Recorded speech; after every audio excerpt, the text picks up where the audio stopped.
What's up, my lovely Hans family? For day 15 of Hansween, I did a creepy-ass vampire hungry for some delicious blood. And if you didn't know what Hansween is, it's 31 tutorials in the month of October, which means a new tutorial every day. So you should subscribe if you haven't already. Okay? Okay. All product details will be listed down below as usual, as well as like little Halloween tips, and let's get started. Alright, so with the liner, I first sketch out where the open mouth and teeth will be. We want to draw it in a way that will hide our natural lip line. You don't want to break the illusion, though my lip piercing already does that for me a little bit, but whatever. I drew the teeth a little more spaced out than I usually would, and did a couple sharp ones on top and one long fang on bottom. Next step is to glue down our brows. I'm using a glue stick, and what I found works best for me is to layer it down in the direction your hair grows, and as it's drying, smooth everything down with some water on your finger. I do this about 3 times and then press in some powder on top to set. Covering our face now, I'm using some white cream paint, and to cover your brows completely, just layer the color a bit on top and press it right in. You could use some orange correcting concealer on top of the brows if they're really, really dark, but mine are pretty light, so I'm all good. Don't forget your ears and your neck and your body, anywhere that would show through your costume. You don't want to break character. Contouring the face just a bit with a cool tone brown shade, focusing under the cheekbones and the temples. And now, since in the mouth we are creating, it's opening and smiling upwards, the skin would be pulling up as well. Even if you smile right now, you want to darken under where that skin is lifting and a bit over the top to show the smile lines. I did the same exact thing for my Joker last year, if some of you guys were with me for that too, so you can always check that too. Fill the gums in with a light pink body paint, and the teeth get a nice whitish yellow shade.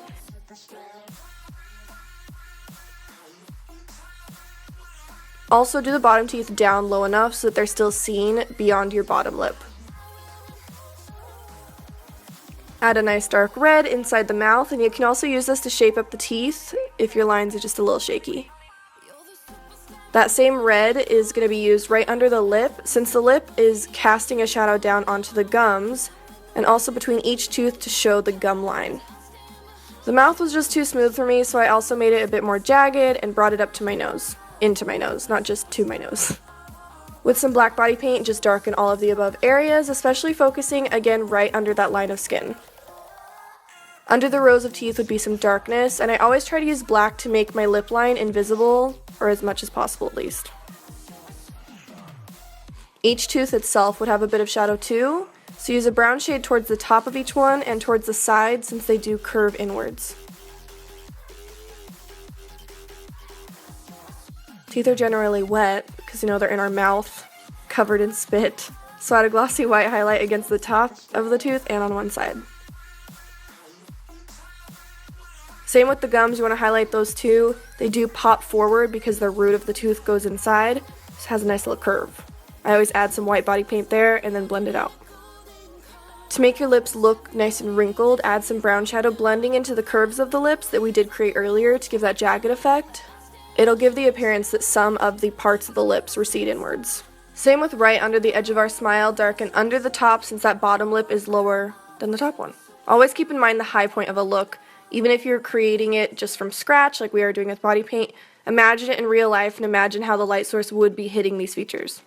Bloody up the teeth, because he is a vampire for God's sake, so duh, gotta have some bloody teeth. Keeping with that trend, mess up the skin around the mouth area with a little bit of brown and red shadow. We want to make this look super texture, and you can also do this by adding blood splatter and a little bit of coagulated blood. This kind of blood stays pretty thick and syrupy, so it won't move around too much with pretty light application, even when used with some bigger drips, but just watch how much you use. For the eyeballs, I kept with a very messy and distressed look by using red shadow all over the lid and up over our eyebrows. You can see how I blend with this step, mainly using dabbing motions and stippling instead of swiping around. It gives a really cool kind of muddled up look, instead of all blended and beautiful. That's not what we're about in this vampire. Darken right around the eye and under eye with a little bit of black, still dotting around the color. I wasn't going to do veins since I feel like I do them in so many looks recently, but I wanted to show you a different technique instead of using the sponge technique that I usually do. We're going to draw them out with a little bit of blue body paint, very lightly touch the product to your skin, and lightly pull it in sporadic stringy patterns. Check up on some reference pictures if you're unsure how to do them. Try to keep them very light, and you want to have most of the product off of your brush by the time you lift up at the end of the vein so that the vein just very softly transitions back into our skin. Cover with some leftover cream paint just so it looks under the skin, and do the same with your chest as well. I also contoured out my collarbones a little bit. The forehead is probably my favorite part of this whole look. I wanted to fit in some special effects for those that like body paint and special effects. Draw out your design. First off, I went with this random whatever the fuck, and layer some 3rd degree up against the edges. I learned from Goldie Starling that you can add cream paint to your 3rd degree to make it whatever color you need, so I added some white and a bit of a foundation shade. You have about 10 or so minutes working time with this, and it is a silicone based product. Blend the edges with a spatula and use the spatula to carve out any lines that you need to. Fill with blood and darken around the outsides and up against the ridges of the cuts. This will further make it look like the edges are popping forward, like skin would do if it was cut open. With a dry bristle brush, we want to use this to splatter on some more paint. I'm using a mixture of red and brown body paint just to give a really splattered look. And now with more of that coagulated blood, I add some drips going down from our open little cut we got going on. Try to control them as much as possible, and like I said before, you don't want to use too much so that it'll stay in place pretty well. Just don't mess with it because it still will be a little syrupy. Gave some final little vampy nose holds, and bam! Pop in your contacts and choice of costume. I am wearing a tulle black cloak with a huge ass exaggerated hood and some white contacts. I hope you guys liked my little creepy mouth open vampire. You could take any of these elements of the look and make it your own for your own Halloween costume. Thank you guys so much for watching. I truly appreciate it and love all of your support. I can't thank you enough. Use the hashtag Hansween if you do recreate any of the work. I want to see it. As always, I do. I love the fuck out of you guys, and I'll see you tomorrow.